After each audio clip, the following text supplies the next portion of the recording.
I really appreciated the thoughtful perspective and actionable takeaways Brendan brought to this episode. My main takeaway ties back to the importance he places on discovery, and I think you'll like what he has to say.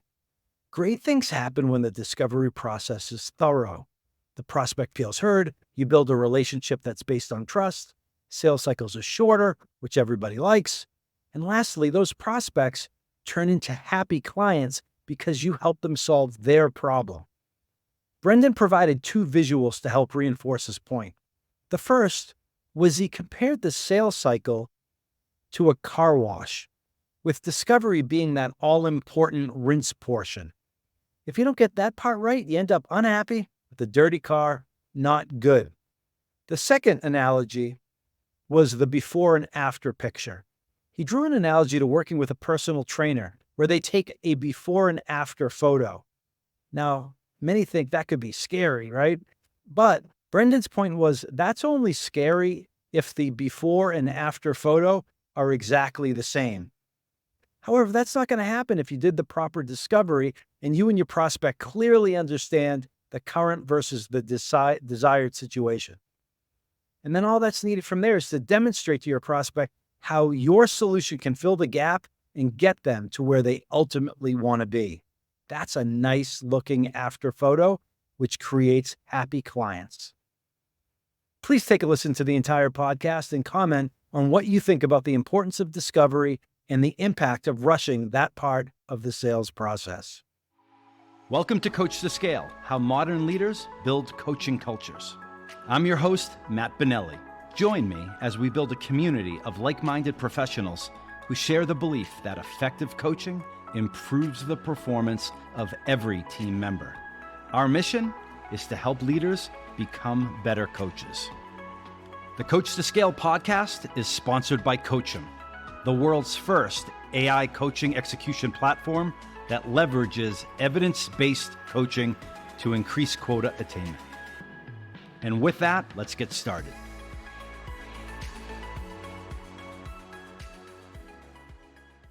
The discovery process is where salespeople earn the right to present solutions. Sarah Thompson. This next guest is one of the most thorough and thoughtful leaders I know. He's built and led teams at iconic companies like Oracle and Adobe. Currently, he's VP of Sales at JFrog. Brendan Caleca, welcome. Hey, Matt. Thank you. Good to see you. Thanks for having me on. Good to see you, man. Really excited about this. I can't even count how many of these sidebar conversations that we've had over the years that have went into the depths of all things sales and leadership and all the fun stuff and not so fun stuff that goes into that. So again, excited about this and we'll jump right in because I know you have a cool point of view.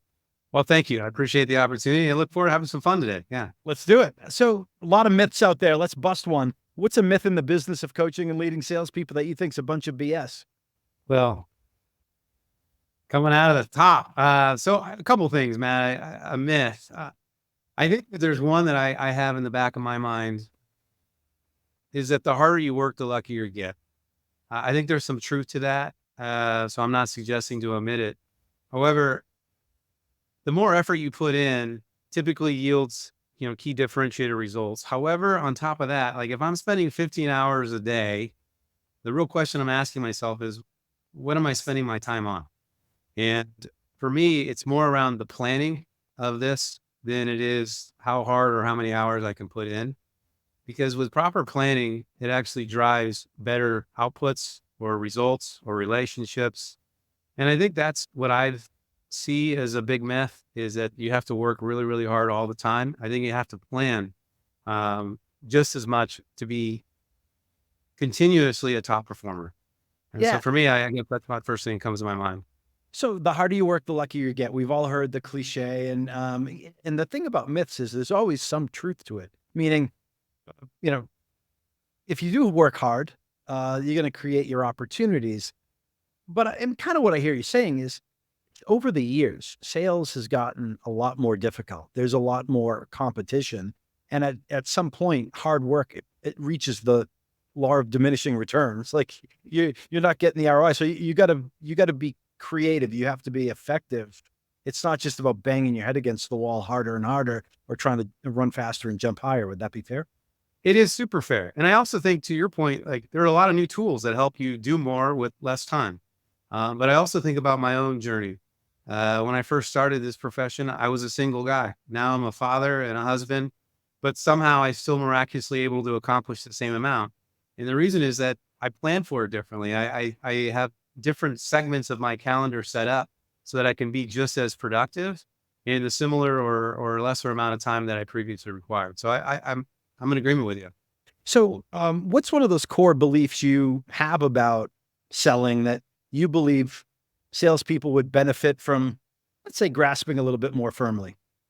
I think there's a couple, man. I think I never want to shy away with the importance of relationships. I think we were all challenged with that during COVID. That relationships kind of changed. We did a lot of things remote, where in the past we were doing in person, and now we're going back out of that into the old world ways. But those relationships are the key drivers, in my opinion, to successful and fruitful partnerships. And much like our own experiences, yours and mine.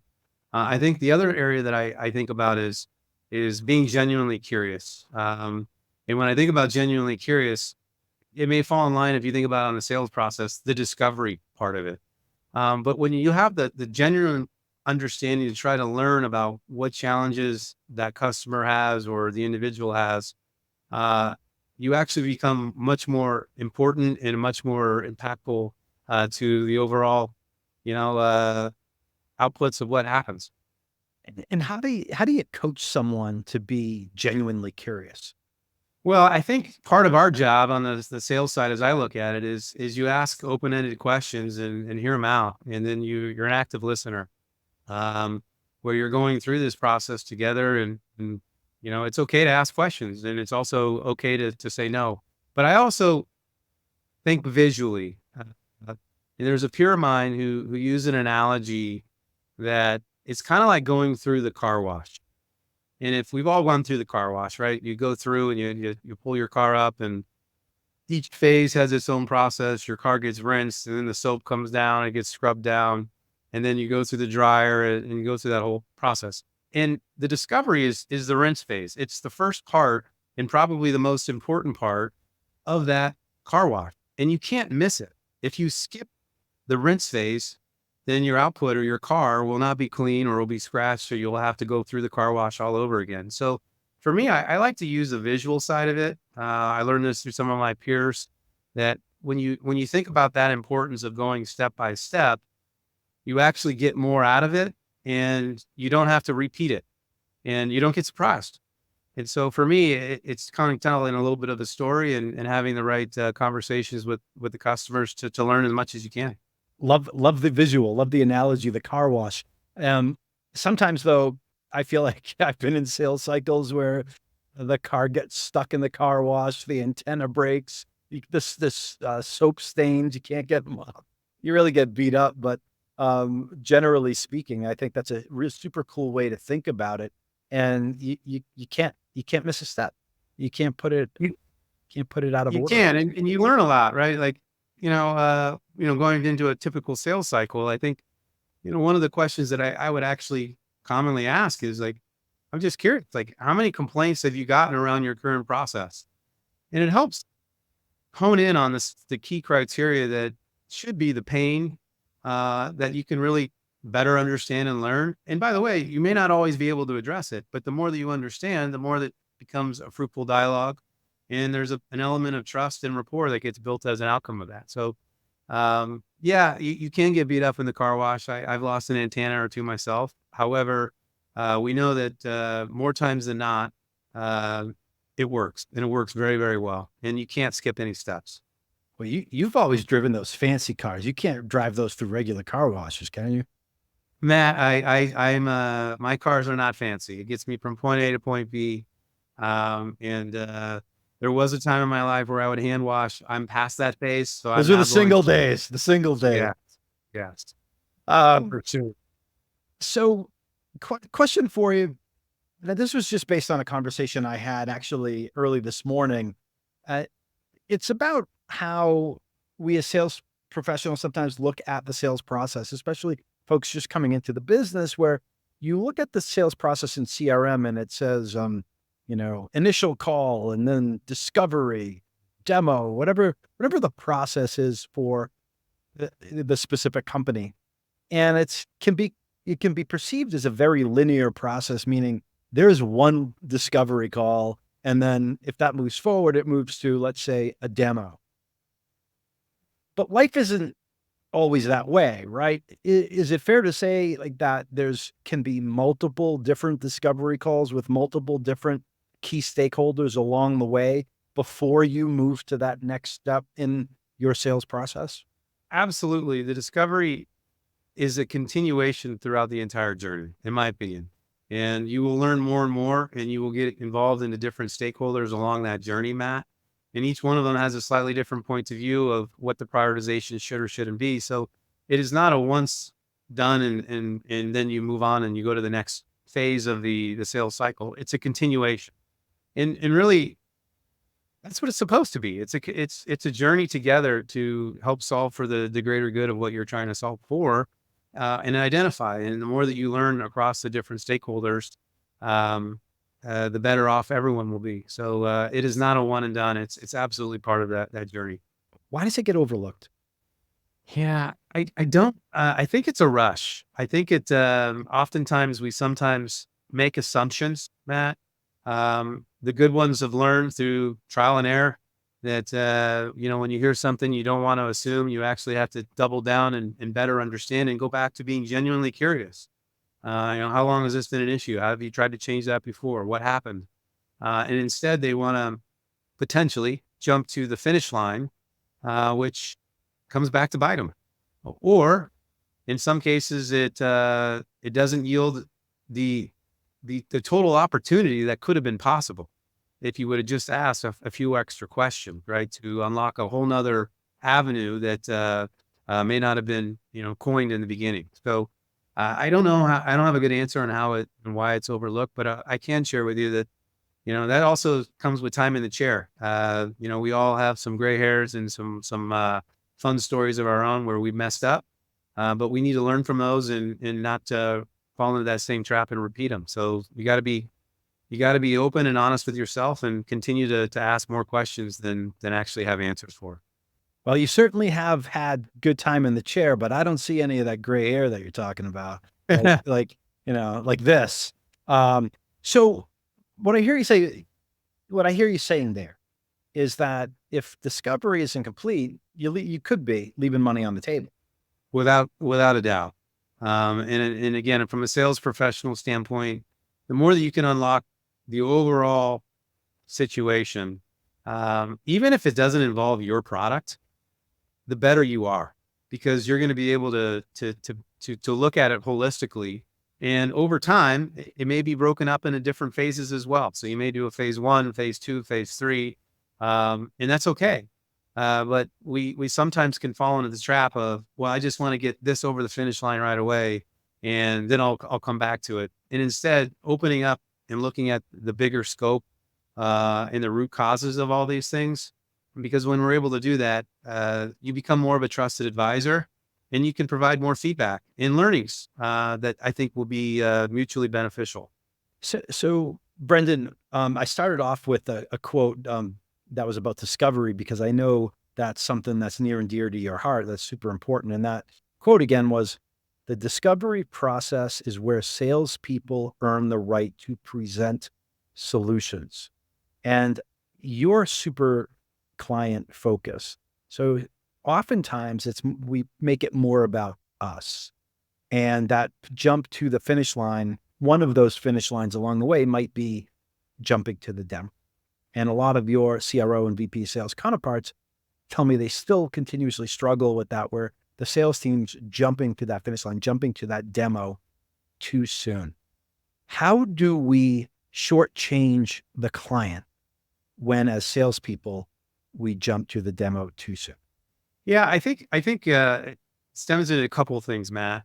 One is, if you can get a clear representation of what it is that's going to be part of their success criteria, it makes it for a much more fruitful demo if you get to the demo phase. And I think it's a better use of your time, of the customer's time, and that goes back to the discovery. So the more that you understand those moving parts, that the more articulate you can be in the demo. I think we often fall in the trap of, I got all these cool things that I want to show, and I'm going to show you everything. And then at the end, I'm going to go back to you and say, hey, of everything I showed, which were the things that stick out to you the most that you think would be helpful? And I think that's absolutely the wrong way. And it has worked, and some people can be successful with it, but it doesn't really represent, in my opinion, how important the discovery process is. And then over time, you will learn that maybe there are some other features or functionality that you have, and you can go back and showcase, hey, you mentioned that this was important. We didn't really talk about it the first time, but I did want to show you that we actually can solve for that as well at a different time, or if you wanted to solve for it today. So I think that we do fall into that trap, and I think that we can get smarter and be better using of our time just by having a success criteria documentation as a result of the discovery. So success criteria documentation, making better use of our time. And then one of the things that you said earlier on, you commented, if we get to the demo, what would be an example in discovery where even if the client or the prospect wanted to see the demo, it might make sense to push back and say, I don't think so? Well, there are a handful of items, but a couple that come to my immediate attention is timing. So, hey, I'm just looking for this in, the next 24 months out. We want to go through it, and usually I will say, hey, listen, we're happy to support you and share you some information. I think as we get a little bit closer, we can schedule it up, but I don't think rushing to that will be mutually beneficial. I think the other area that I think about is, it's okay to say no. Right? Sometimes we find ourselves being a dog chasing a car that we'll never catch. And I think that people need to be honest with themselves. Is this a good use of their time and yours? And, you do so in a professional and polite way, Matt, but at the end of it, it needs to make sense for both sides. And we both have missions and jobs to do. So sometimes we will disqualify it in my past life because of that. It's liberating too, isn't it? Sometimes it feels good when you say no when it's warranted and not just chase the car, or as we say in the salmon world, sometimes chase the tennis balls. Yeah, I think, look, it's tough because most of us, we want to help, right? Like one of the reasons why I do, and I love what I do, is like, I really believe that I'm helping solve for something that is genuinely important to them. Having said that, I don't feel that I can help them, then I got to be honest and say, hey, like, I don't think this is going to be, based on what you shared, I don't think this is a good fit. So at least at this point in time, let's press pause and let's regroup once we get more criteria or more insights that you need to really accomplish that I think that I can help you with. And so, yeah, it can be liberating, but it's also, you got to be honest. And, sometimes we miss that. We just want to continue that journey. And as I said, we spend and invest a lot of energy for something that may come through fruition much further down the line, but we can be smarter more upfront. Amen to that. Let's talk selection. Let's talk hiring process for a second. BC, what are some of the must-have attributes that you're looking for when you're bringing on new members to your team? Yeah, I think the common one are the 5 Ps, but I'll focus on a couple of things that stick in my mind. The 5 Ps that I usually look at is personality, passion, purpose, performance, and proficiency. So those are the ones that in any interview, those are what I try to unlock or pull out of them. But for me, when I really look at a final candidate, I look at something that I can't teach or coach, and that is the internal drive of the individual. Some will call it competitiveness, but that engine that's running, that they really are going to approach each and every day with an open mind and really tackle the mission at hand. I've learned painfully that we have a lot of great people, but sometimes the motor just wasn't running to the speed that I would have wanted or desired. And I quickly learned that I couldn't have an influence on that. And it wasn't a good fit. Now, so that's one area that I really hone in on, is that internal drive. And more commonly than not, some people will look at athletics as a common sounding board and say, all right, well, what have they done in their past? Because those tend to have, competitive landscape to them. But then the second one that I really think about, Matt, is, do they have the right integrity, right? They're going to be finding themselves in the fork in the road. And are they going to make the right choice, even if it doesn't necessarily positively help them in the moment today? That's hard to come by, but I look for integrity because, when you represent a brand, you represent all of the brand. And so that is a reputation that it's a responsibility to uphold. And I look for integrity to be really a strong attribute for folks that I look to be partners with going forward. Can we dig into that just a little bit? Because I listened to a podcast earlier this week, and the person giving it was talking about let's say the x-axis was effectiveness and the y-axis was integrity. And so to have an unbelievable employee, salesperson, or otherwise, you had to be very effective with the highest level of integrity.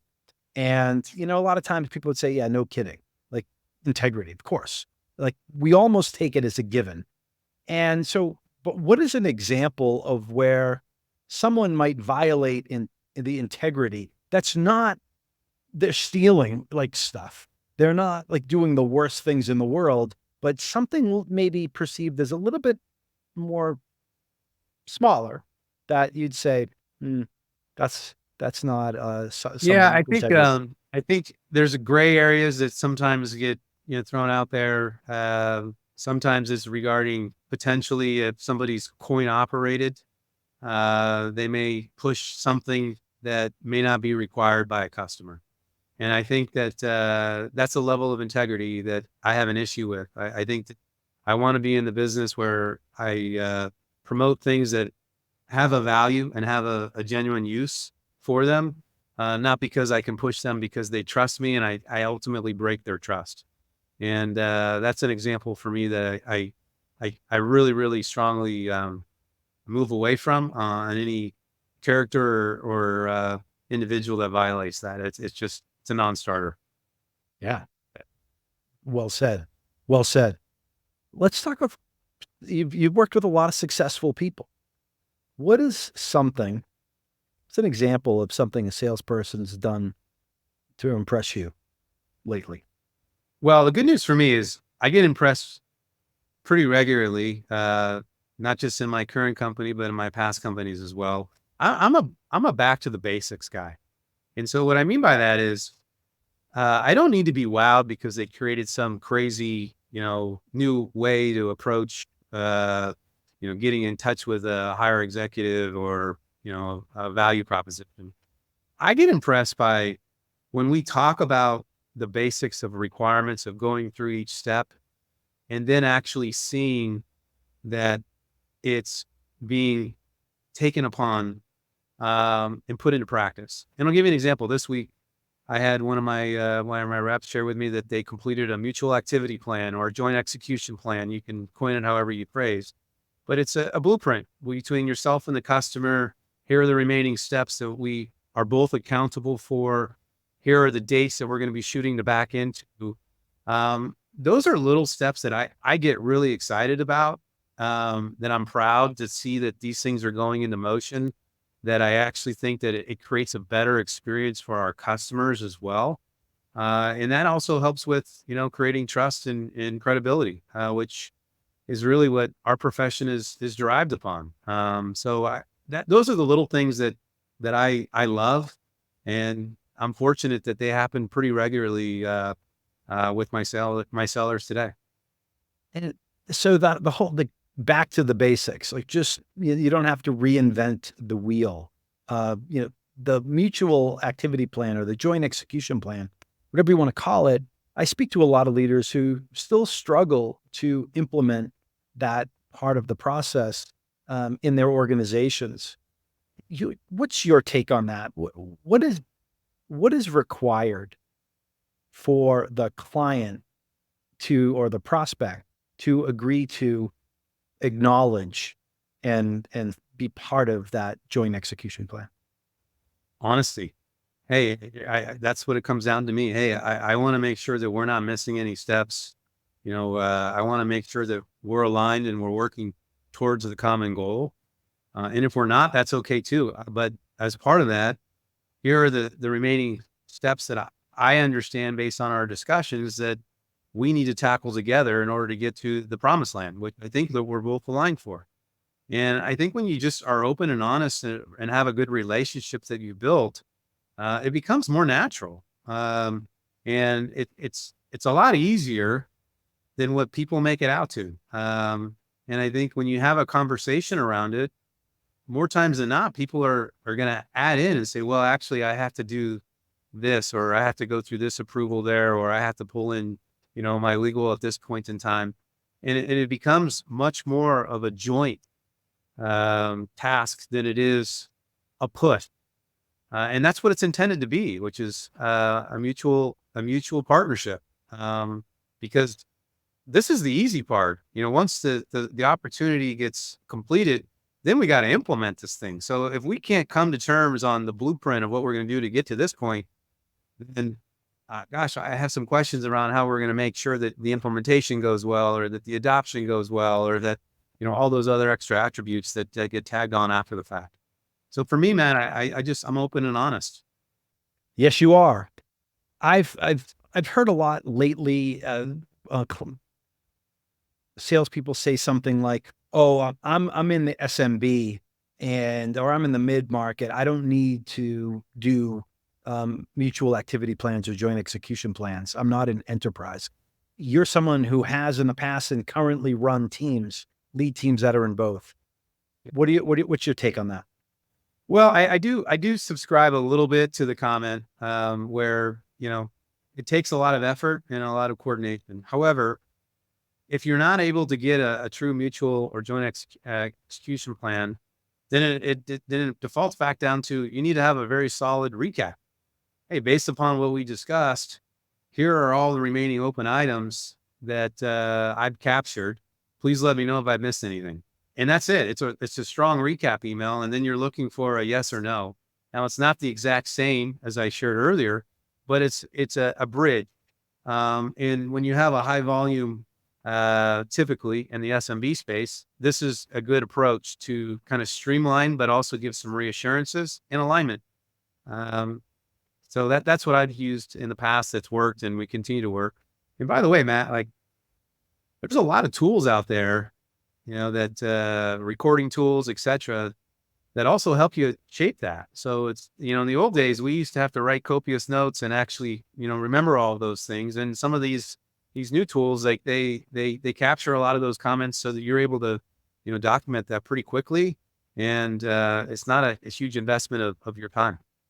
Do you find that the better sellers are those that are adopting the technology? Is there a connection there yet?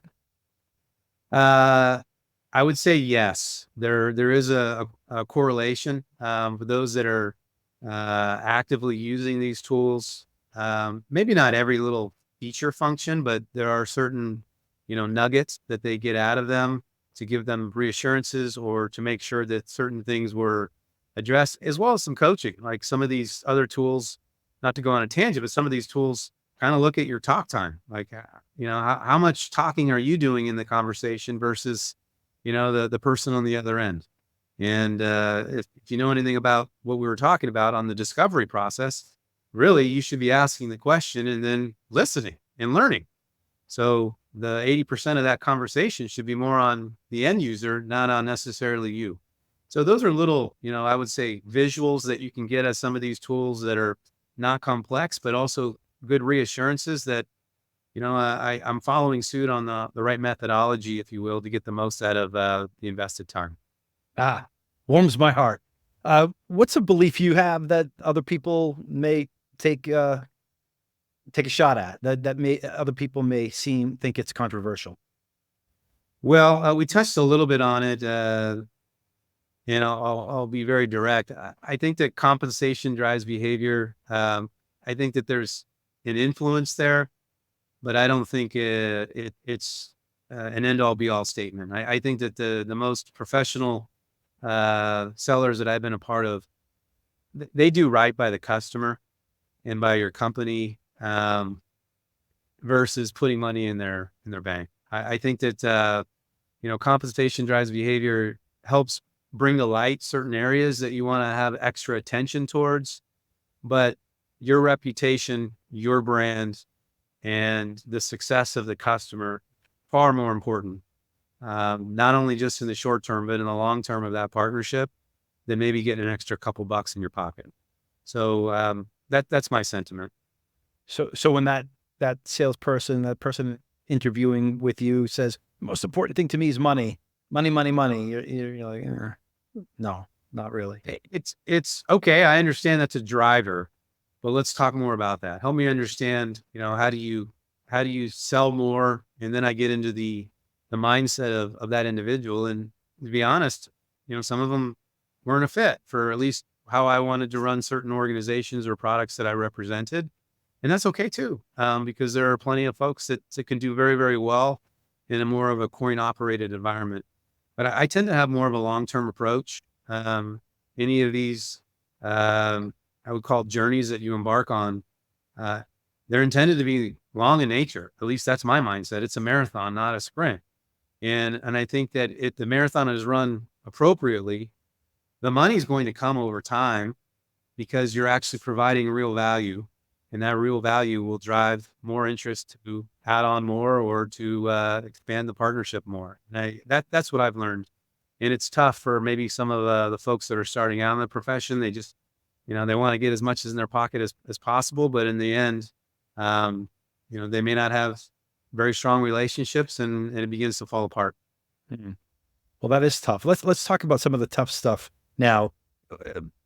Kind of lessons learned. What's a painful lesson you learned along the way in this crazy business that helped shape you and who you've become as a leader? Yeah, I think it's a humbling notion that even when you control all of your controllables, it doesn't guarantee the immediate desired outcome. And this is true in life. This is true in whether or not you're interviewing for a larger role within an organization or increased responsibility. This is true in trying to make a change within an organization where you're gathering facts and you're trying to say, hey, we really need to change this, or even in a deal cycle. So more times than not, you get it right. But, there's always a few that stick in the back of your mind that are painful, that even though you controlled everything, it didn't necessarily yield the desired outcomes, at least in the short term. That's something that I've learned, and it's painful because you're like, what happened? I did everything. We went through all these things. We had, mutual alignment, but then something comes out of the blue that may change the prioritization or may change the resource availability or more change through an acquisition.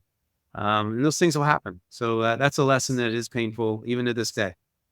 Can we dig into that a little bit? I'm not asking you to name names or, divulge important secrets, but when you think about some of the painful lessons, what's one that comes to mind? Oh gosh. Well, if I'm going to talk about a hiring standpoint, I'll just me personally, like I've applied for many roles throughout my 25 years that I didn't get.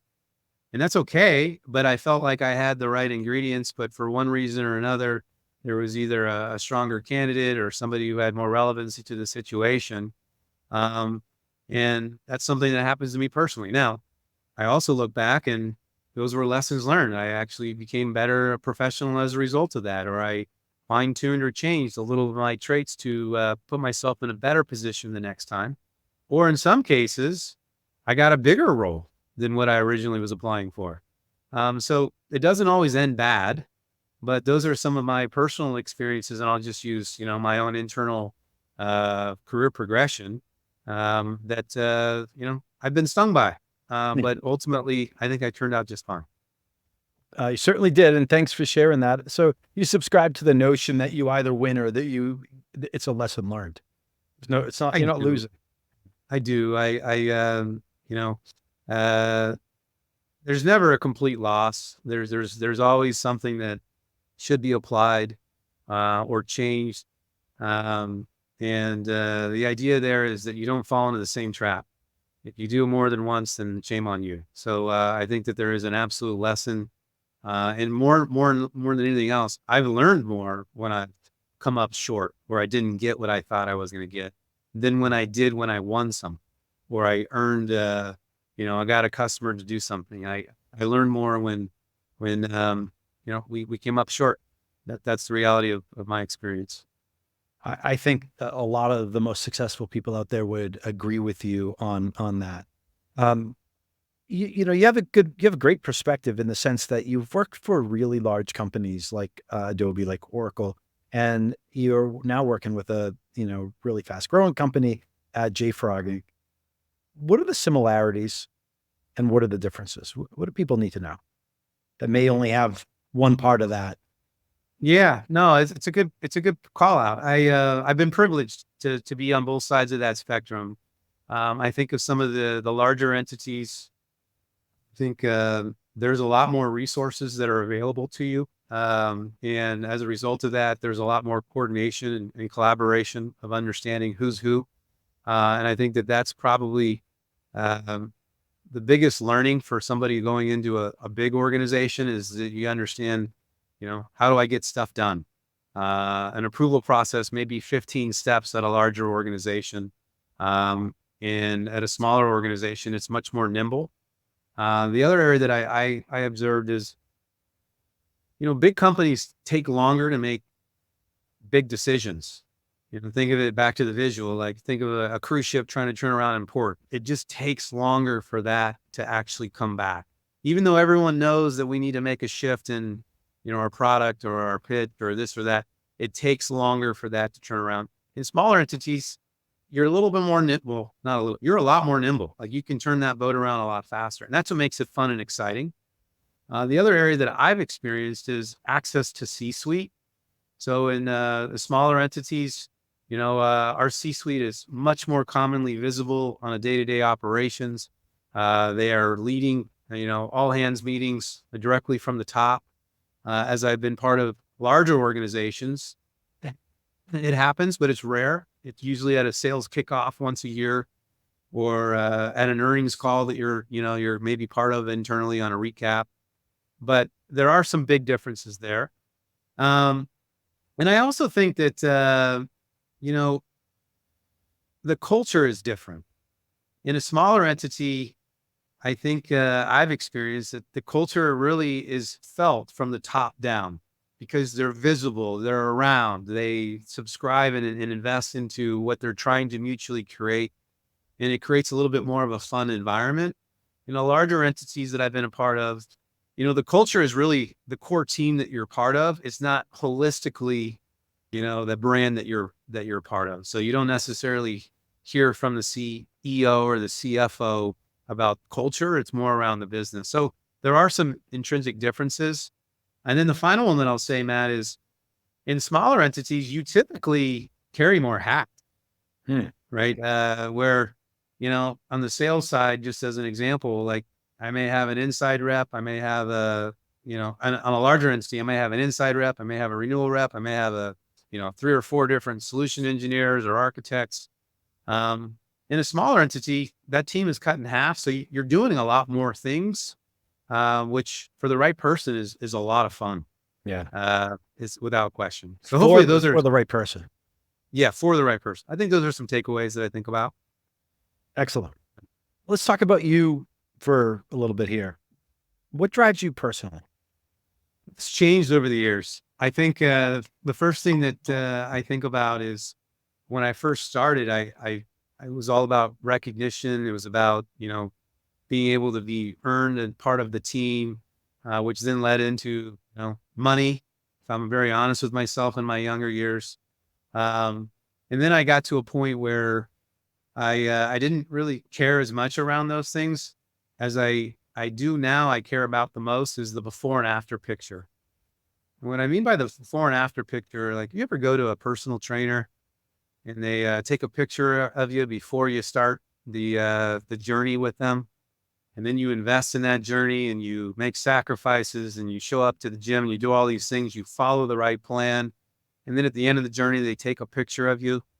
And then you actually look at it like before I started, then after. Like to me today, That's the cool factor. That's what drives me. That's what I get excited about. That's what I feel prideful of, that, hey, I help with that person's, growth, or I help with that customer's change in their process that really improved their life. That's what drives me today. And that's what makes me excited when I get up every morning and see what the new challenge is and how I can help improve the journeys that I'm currently on. Before and after picture. Scary, but motivating at the same time, right? It's only scary if your before and after picture looks the same. Ooh, If yeah. you know what I mean? Like, if you've gone through that and you've invested and you didn't see the outputs of that, like, that's when it gets really scary. I think it gets fun and exciting when you actually look at the improvements that are made either internally or externally. And that's what I really enjoy. Well, I think it's really important because a lot of people feel like they're on the hamster wheel sometimes. And when I talk to them, they're stressed out. They don't feel like they're successful. They don't feel like they're making progress. And I've known them for years. I'm like, man, like you're doing great. But I think part of the problem might be is they don't have a before picture. And they might not have maybe the goal, so they don't see all the progress that's being made.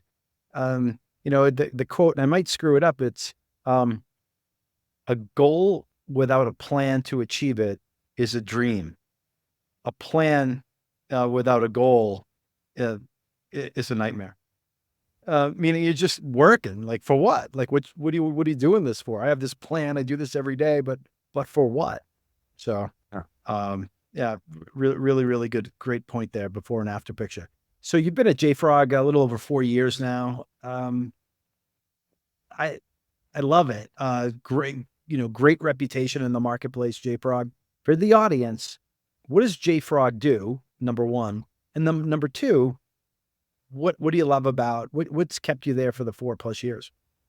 Yeah. Well, I guess at a high level, JFrog delivers a platform for the software supply chain. So I guess in layman's terms, it's a system of record, a database, if you will, that helps organizations build, manage, distribute software very quickly, securely, and highly available. It's traceable, it's tamper proof, everything that you would expect in the software supply chain. And we've also added in security features to help identify, protect, and remediate against some threats and vulnerabilities. And if you look at some of the third-party analysts of what they've done, and after interviewing with customers, like, you get an ROI on the productivity gains of close to 400%. So these entities that are investing in this are returning that in a matter of a few months. So it's really the heart of the software supply chain. And for me, that's an exciting place to be, but it also comes with a lot of responsibility because it's mission critical, Matt. And I think that's when I look at my team around us here at JFrog, we're very much aware of that, and we're constantly continuing to build out that trust with our customers, and that's what makes it fun and exciting, and can be nerve wracking as well. When I think about the progress that we've made, today we have a little over 7,000 customers, about millions of users. If you were to go to the Fortune 100, the majority of them are using JFrog. So it's super exciting. And from a seller's point of view, you know, you have all the right recipe. You have, a mission critical, you're solving a real problem. It's a must have, not a nice to have. You're making an impact that you can actually see the improvements being made when they use the technology, and you're creating a better world. So for those reasons, those are the main pieces around JFrog. What gets me excited. And then the final thing I'll say is, like, if you subscribe to the fact that software is eating the world, or put another way, every entity today has software heavily embedded into their success criteria, then you can begin to wrap your brain around the importance that JFrog has in the space that we're in. And to me, that's what's kept me here and will keep me here. We continue to improve it. We hear directly from our customers to help make changes into what we're doing to improve our feature set, the experience levels, and the speed and agility. So I'm proud to be a part of it. I'm privileged to be part of it. And it's a fantastic team. And by the way, if anyone's looking for a role, we continue to hire. So we've been hiring nonstop, even through COVID. So for those that are interested, go to the website, take a peek. You will not be disappointed. It is a outstanding place. And the website, is it jfrog.com? It is www.jfrog.com. There's a myriad of multiple areas, from our career site to blogs to what we're doing. Take a peek. Awesome. And along those lines, and I don't know if it's different for your team versus the other parts of the company, but from a sales perspective, coming out of COVID, how is JFrog looking at the work environment? Has it changed dramatically? Like, before COVID, and then everybody's stuck in their house and, learning how to work virtually. And how have things changed coming out of that several years later? I think the whole world changed. Yes, Wow. we were in it with everyone else, where we were remote at our home offices. Back to our culture. Our culture is in an office culture, and we brought folks back. We have a hybrid situation today where people are in the office 3 days a week. I have my teams coming in Monday, Wednesdays, and Thursdays, with Tuesdays and Fridays being optional. I think it's a good mix based upon how the world has evolved. But I'm an in-office guy. So like, I can't tell you how many conversations were missed during COVID, trying to, do the hallway talks or the quick update, trying to look and schedule things on calendars. So for me, this is fantastic that we're back and pretty much in full circle. The team's here with me regularly. I get regular feedback, and we can make bigger impacts faster. So that's how we're set up. So, Brendan, this podcast is called Coach2Scale. We talk a lot about coaching and developing people. We bring guests on who care about that stuff. Can you share an example of someone who's coaching in your life has had an impact on your career? Wow. The list is very, very long. And I think even to this day, I have folks that help me improve in my network and within the organizations. But there are a couple of folks that come to mind back to my days with maybe 20 years ago or 15 years ago now. I don't want to embarrass him, but Brendan Caleca comes to my mind. He was a leader of mine that I reported to. I was a director at the time. And I think one of the things that he helped shape in my career was, I guess now we would commonly call it, medic, but it was the approach on, how to really structure more strategic or enterprise cycles. Everything from the metrics down to the decision criteria, economic buyer, the quantification, identification of the pain, leveraging the champion. Dane, I think, was for me the person who put all those pieces together. I may have had them in different areas, but he really brought them all together. And the output to that, the result was, at that time, that's where I became very, very good at overcoming and earning, 7-figure plus opportunities, because I understood the cycle. I got the right people aligned. And so for me, I forever indebted, and he's a dear friend of mine even to this day. One of the best. Love that guy. Yep. So, and he also brought a ton of passion and energy that I try to emulate as much as I can. But I definitely enjoyed working with him, but he taught me a lot without question. Keeping up with that energy, that's a tall order. That's a tall order. He's a special one. So love you, Dane. Likewise. I remember going for a run with Dane. Talk about competitiveness, right? Yeah. And he was like, big athlete too, right? And so I go for a run. I'm this, guy running marathons. Meanwhile, I'm a back of the pack marathon runner. And I go for a run with Dane around the Oracle campus. And at the end, wherever the finish line was, he's like, "All right, let's sprint." He torched me so bad. I think I might have even pulled a hamstring. I can't remember, but I was humbled in many, many ways. But anyway, we digress.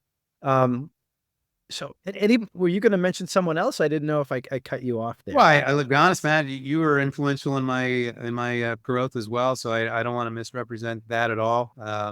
I think there are many folks like Orion Fever who helped simplify kind of my approach. He was very good at taking a lot of complexities that were being asked. And in my opinion, what I remember most about Ryan is he put it into a a 4-block focus and said, Brendan, these are the 4 things that I want you to focus in on. All the other things are important, but these are the 4. So it kind of goes back to focus and clarity, yield results. Ryan helped me shape that, and I still use some of those principles with my teams today. And the list is long, like I said. So I'm privileged in that regard to have been exposed to so many great coaches along the way, and a lot of fun memories as well. Awesome. Who is your favorite coach? Yeah. Um, I think about coaches. I'm a UCLA guy. So We're I Bruins go to, fans. That's something that we have in common. We're both Bruins fans. Now, they're there we go. different Bruins. There's the Boston Bruins Yeah, and I the know you're, UCLA yeah. Bruins, So right? I'm a UCLA guy. So the first person that pops into my head, Matt, I don't want to overstep the Boston side of it, is John Wooden. Now he was pre me. So it was more about me looking back and observing what he was able to accomplish. But I think about John Wooden, and he's got some quotes that I still use today. Like, they're thought provoking. Like, it's amazing how much we can accomplish if no one cares who gets the credit. And if you can get a team to think about that, and you think about, he had Kareem Abdul-Jabbar, he had, Bill Walton and all these Hall of Famers, but he was able to take that mentality, and then God forbid they won, I don't know, 11 national championships, whatever it was with John Wooden. But I think my favorite coach, because it was right in my upbringing, was Bill Walsh, 49ers head coach. He brought on Joe Montana, he brought on Steve Young, he brought on, Jerry Rice, a lot of these folks before they're all now in the Hall of Fame, but before they were really special. And what I liked about Bill, yes, he won 3 Super Bowls in the 80s, which I have, fantastic memories of as a kid, but that he was a big planner. I read up on him after, like, he would visualize and script, the first 3 or 4 series before the game, and almost predict what was going to happen. One would argue he's kind of the godfather of the West Coast offense, which put a lot of pressure on the defenses. So he challenged the game and improved it. And to this day, a lot of these attributes are still being mirrored by, other great teams across the NFL. So that's who when I think about, I smile and I think, gosh, yeah, that was a great coach. One of the quotes, the Bill Walsh quotes that I paraphrase a lot and I love is something about you don't, when you're playing, never look at the scoreboard. Just focus on playing the next play, and the scoreboard's going to take care of itself. It was something along those lines, which is it just resonates with me and has for many years. So I think it's a great call out. I mean, I think the other thing that he used to say was, it was an expectation that we're going to be making it to the playoffs. Like that, those are the table stakes. And so it became, back to culture, it became a cultural mindset of the team. And I think that those are important attributes that is, no matter what team you manage, whether it's sales or operations, whatever else, like if you can get the folks to buy into that and actually believe it and understand the importance of it, well, the results show it.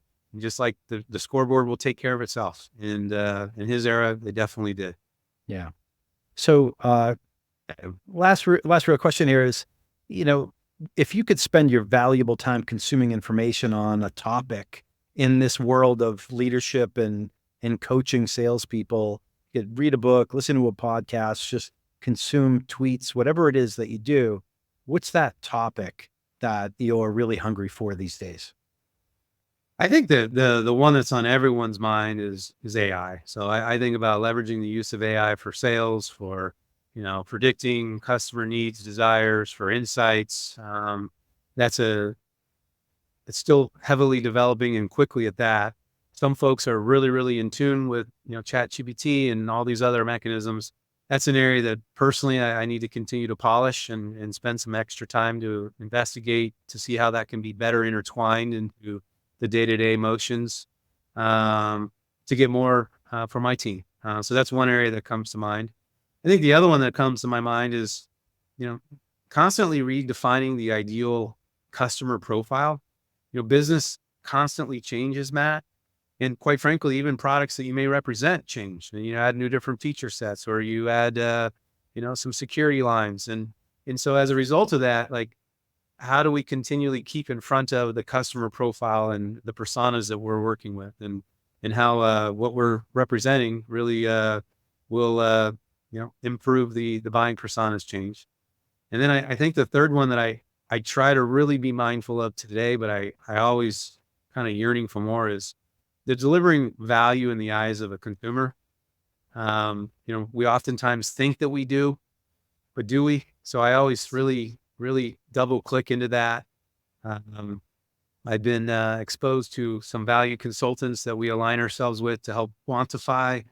But that's a topic that I'm just more passionate about. I really want to make sure that the value is received based upon what it is that we're selling, and the more I can keep upfront on that, the better outcomes in longevity we'll have together. Awesome. Well, I think that's a great place to leave it. Brendan, I really appreciate you taking the time with me today and having this conversation with, in a public way. Matt, it's great to catch up with you. Thank you for the opportunity. Hopefully, we get to do it again and keep our lines going, but I appreciate it. Bye for now. All right. And for everybody out there, I hope you took some great nuggets. We covered a lot of ground. We talked about the importance of discovery, the analogies of car washes, not jumping to the finish line, the importance of competitiveness, and how being coin operated or compensation driving behavior maybe isn't all that it's cracked up to be. We talked about, great coaches, in the trenches and in the public eye. So wherever you're listening to your podcasts out there, wherever you're consuming it, please let us know what you'd like to see more of. Hit the subscribe button. Let us know what you like. Let us know what you don't like. We want to bring the best content to you. And so thanks for listening. And until next time, coach them if you want to keep them.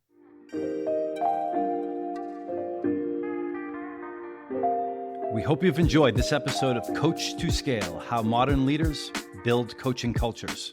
For show notes and other episodes, visit us at coachem.io. That's COACHEM.io. And follow us on Twitter at CoachemNow. See you all next week. Thanks for joining. And remember, coach them if you want to keep them.